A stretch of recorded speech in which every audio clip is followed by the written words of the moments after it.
नमस्कार दोस्तों, स्वागत है आपका हमारे YouTube चैनल में। आज की इस वीडियो में हम श्रीमद् देवी भागवत पुराण की कथा अध्याय 22 का पाठ करेंगे। इस अध्याय में ब्रह्मा जी का तारकासुर से पीड़ित देवताओं को भगवान शंकर के पुत्र द्वारा उसके वध की बात बतलाना है। इंद्र द्वारा भगवान शंकर की तपस्या को भंग करने के लिए कामदेव को हिमालय पर भेजना है और भगवान शंकर की नेत्राग्नि से उसका भस्म होना है। तो आइए पाठ शुरू करते हैं। श्री महादेव जी बोले, महामुनि, तदंतर अति बुद्धिमान गिरिराज ने भगवान शंकर के समक्ष दंडवत प्रणाम करके विनय पूर्वक कहा। हिमालय बोले, भगवान शिव सेवा शुश्रूषा करने वाली मेरी यह पुत्री आपके समीप में रहकर अपनी सखियों के साथ नित्य फल पुष्प जल आदि से आपके इच्छा अनुसार सेवा करेगी। श्री महादेव जी बोले, तदंतर बुद्धिमान महायोगी प्रसन्नचित भगवान शंभु ने अपने ज्ञान छज्जू से उनको तत्व जानकर गिरिराज को स्वीकृति सूचक कल्याण वचन कहा। मुने इस प्रकार अपनी पुत्री को महायोगी भगवान शंकर के समीप छोड़कर गिरिराज पुनः अपने उत्तम स्थान को चले गए। इस प्रकार भगवान शंकर के द्वारा तपस्या पूर्वक जिन देवी की स्वयं प्रार्थना की गई थी, भक्तों पर कृपा करने वाली वे देवी उस वन में स्थित हो गई। भगवान शंकर ने ध्यान करते हुए अपने हृदय में स्थित उन महेश्वरी को उत्सुकतापूर्वक सहसा भार्या के रूप में मन से स्वीकार नहीं किया। महामुने, महादेवी भगवती के मन में भगवान शंकर को मोहित करने की इच्छा हुई। इसके निमित्त देवताओं के द्वारा जो उपाय किया गया उसे सुनिए। तारकासुर से पीड़ित होकर सभी देवता ब्रह्मा जी के पास गए और प्रांतिपूर्वक प्रणाम करके जगत के स्वामी उन ब्रह्मा जी से बोले, त्रिलोक ब्राह्मण सुनिए, असुरों में श्रेष्ठ तारकासुर नामक राक्षस युद्ध में हम सभी देवताओं को परास्त करके स्वयं इंद्र बन गया है। आपका दिया हुआ वरदान पाकर गर्वित उस राक्षस तारकासुर ने सभी देवों को राज्यविहीन एवं भार्याविहीन कर दिया है। इंद्र, चंद्रमा, वरुण, योग, अग्नि, निश्चित, वायुदेव और कुबेर ये सभी उनके आज्ञाकारी बने हुए हैं। हम लोग जहाँ जहाँ जाते हैं वहाँ वहाँ वह पहुँच जाता है। यहाँ तक कि पाताल लोक में भी जाकर वह प्रजा को निरंतर प्रेरित करता रहता है। इस प्रकार उस बलवान के द्वारा तीनों लोकों में सब कुछ हरण कर लिया गया है। आपके बिना हम लोग इसका कोई उपाय नहीं देख रहे हैं।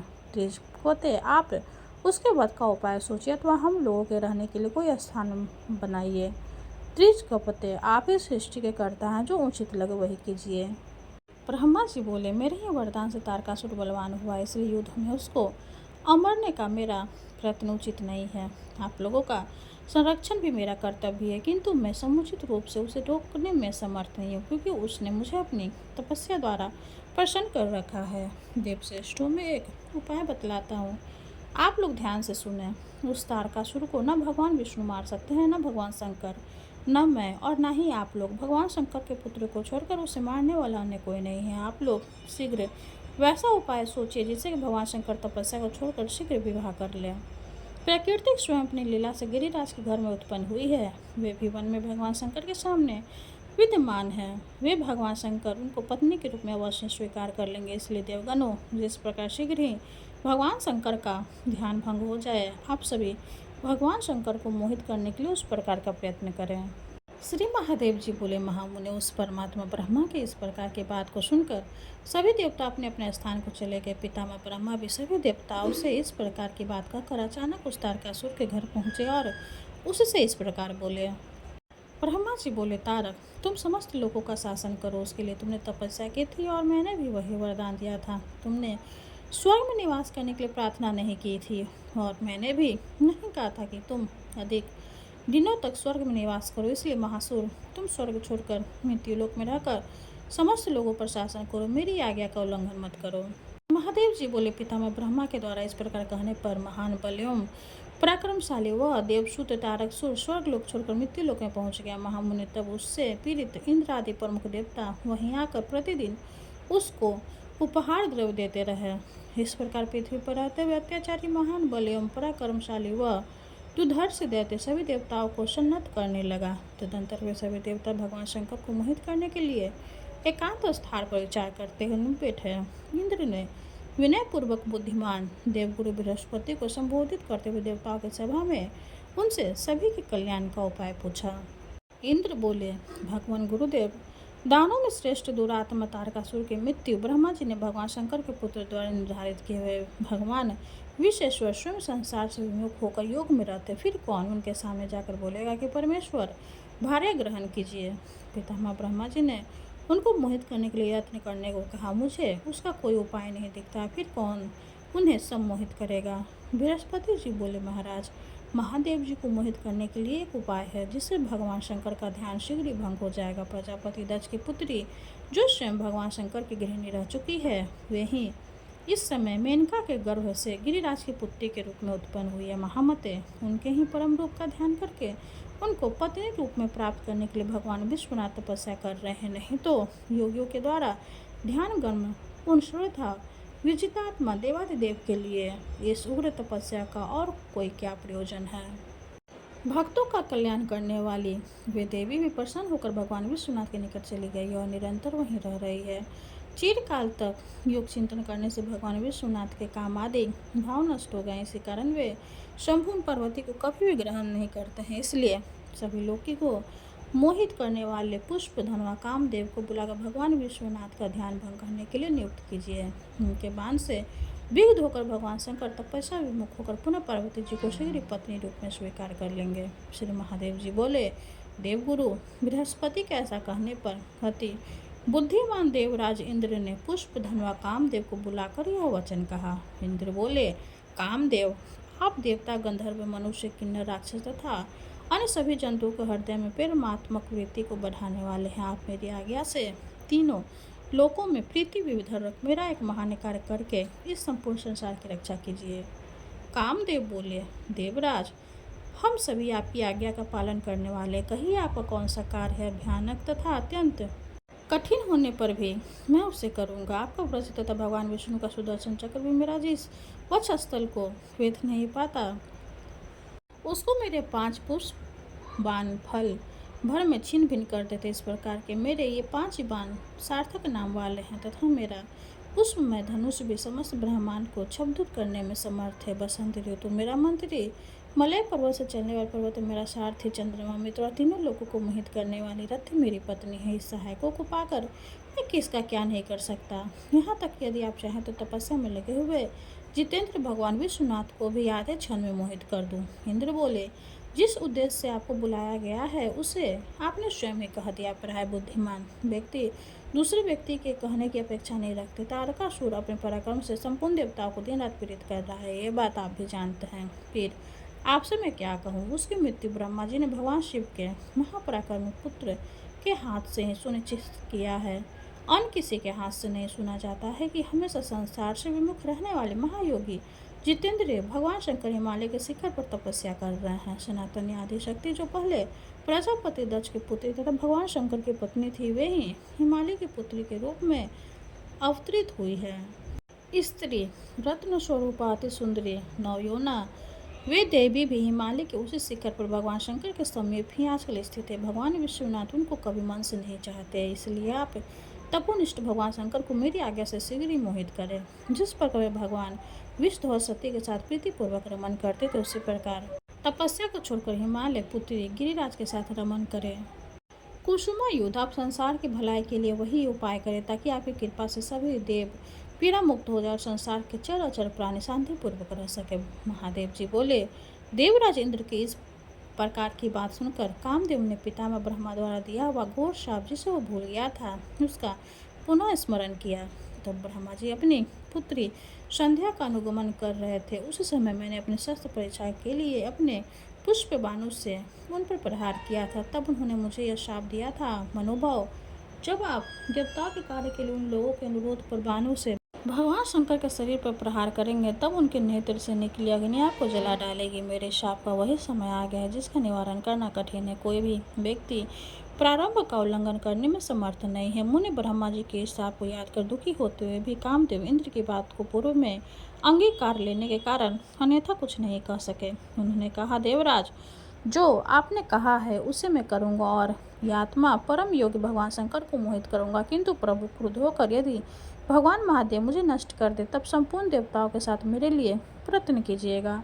देवराज इंद्र ने भी उनको बार बार आश्वासन देते हुए कहा कि मैं सभी देवताओं के साथ आपके लिए प्रयत्न करूंगा। तदंतर देवराज की आज्ञा से रति और वसंत के साथ कामदेव शीघ्र भगवान शंकर के तपोवन में पहुंच गए। इंद्र ने सभी देवताओं को भी आदेश दिया कि मेरी आज्ञा से आप लोग भी शीघ्र ही वहां चले जाएं। मेरी बात मानकर ये कामदेव देवताओं का कार्य संपन्न करने हेतु भगवान शिव को मोहित करने का कठिन कार्य करेंगे। ये कामदेव जिस जिस स्थान पर जाएंगे आप लोग इनकी सहायता कर और वहाँ इनका अनुगमन करते हुए मुझे उस समय सावधान कर दे, जिससे कि जब ये कामदेव अति तेजस्वी भगवान महारुद्र को अपने सम्मोहन नामक बाण से मोहित करना आरंभ करें, तब मैं इनकी रक्षा करने के लिए वहां आ जाऊंगा। देवराज इंद्र के इस प्रकार कहने पर वे सभी देवता कामदेव की रक्षा के लिए एक साथ तक उनके पीछे पीछे चल दिए। कामदेव वसंत ऋतु और अपनी पत्नी रति के साथ महादेव भगवान शिव के आश्रम में प्रवेश कर कुछ समय के लिए स्थित हो गए, किंतु सबको मोहित करने वाले कामदेव ने ऐसा कोई अवसर नहीं पाया जिससे कि वे उनके शरीर में प्रवेश कर सके।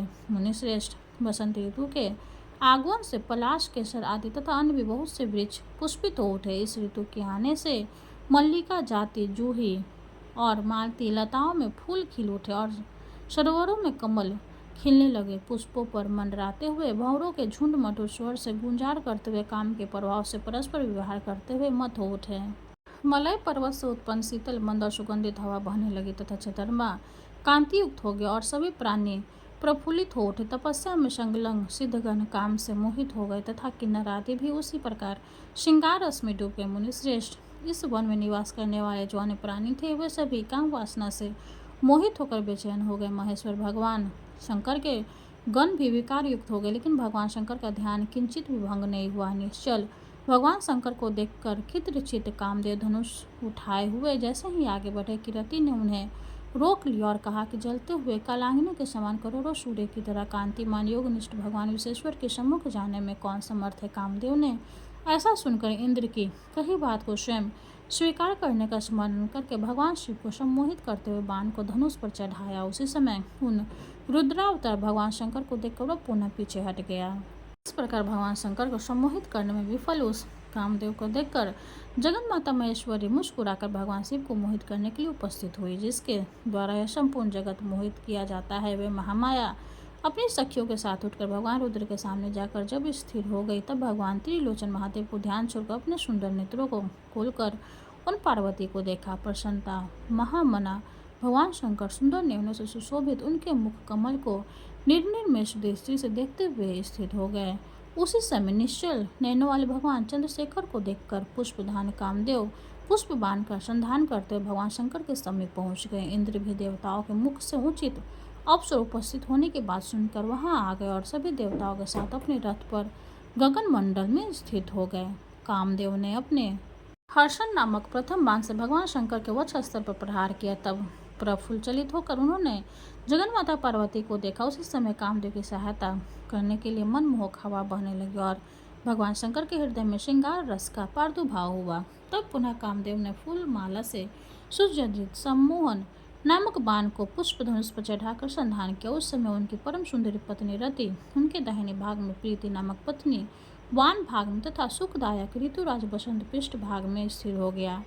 सभी देवताओं के देखते देखते हर्षित कामदेव ने जगत को मोहित करने वाले बाण से भगवान महेश्वर के हृदय में प्रहार किया। संपूर्ण विश्व को मोहित करने वाले बाण ने भगवान महेश्वर के हृदय में प्रहार किया। संपूर्ण विश्व को मोहित करने वाले उस बाण ने अविद्य जितेंद्रिय अभिकारी भगवान शंकर की समागम करने के लिए उत्सुक हो गए।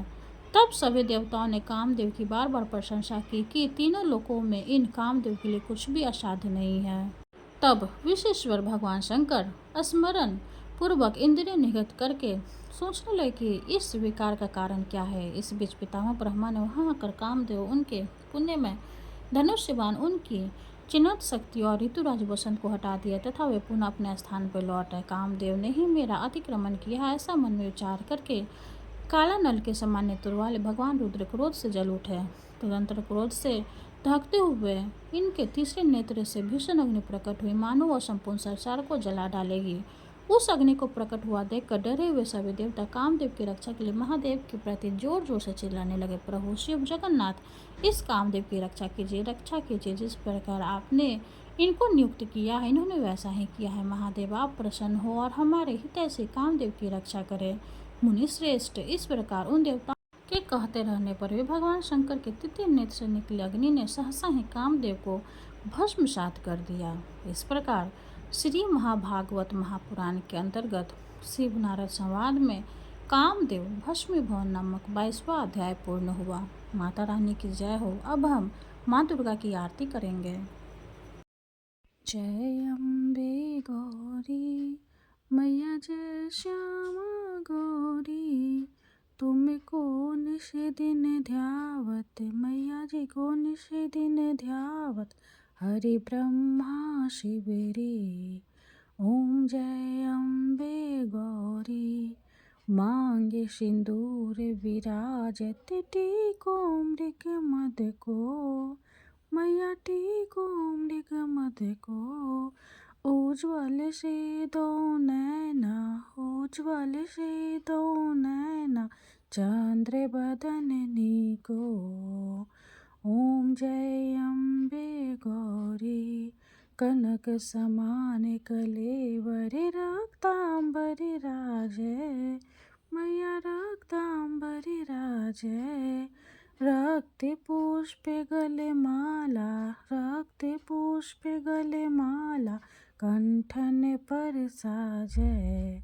ओम जय अम्बे गौरी, के हरिवाहन राजत, खरग खपर धारी मैया खरग खपर धारी, सुर नर मुनि जन सेवत सुर नर मुनि जन सेवत, तिनके दुख हारी।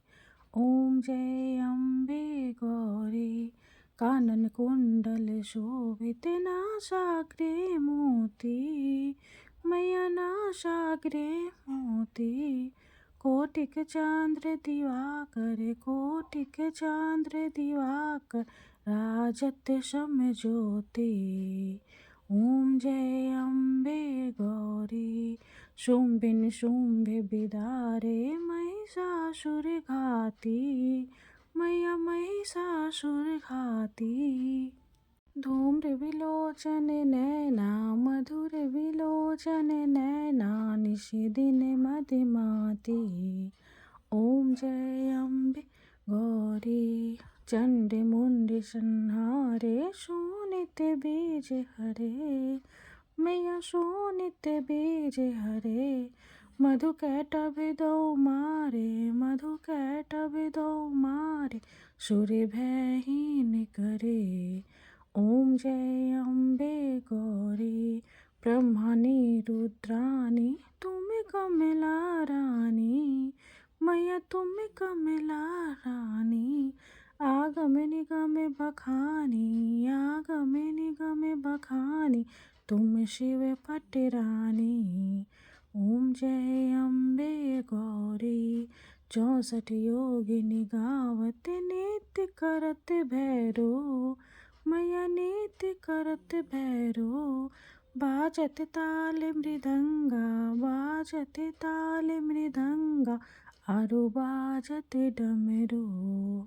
ओम जय अम्बे गौरी, तुम ही जग की माता तुम ही हो भरता मैया तुम ही हो भरता, भक्तन की दुख हरता भक्तन की दुख हरता, सुख संपत्ति करता। ओम जय अम्बे गौरी, भुजाचार्य अति शोभित, वर मुद्राधारी मैया वर मुद्राधारी, मन वांछित फल पावत मन वांछित फल पावत, सेवत नर नारी।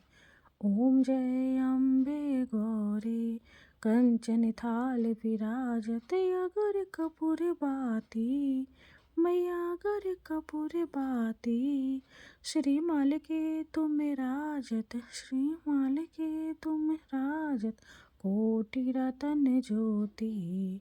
ओम जय अम्बे गौरी, श्री अम्बे जी की आरती जो कोई नर गावे मैया जो कोई नर गावे, कहत शिवानंद स्वामी भजत शिवानंद स्वामी, सुख संपत्ति पावे। ओम जय अम्बे गौरी। माता रानी की जय हो। वीडियो अगर अच्छी लगे तो लाइक कर दे, चैनल को सब्सक्राइब कर दे। धन्यवाद।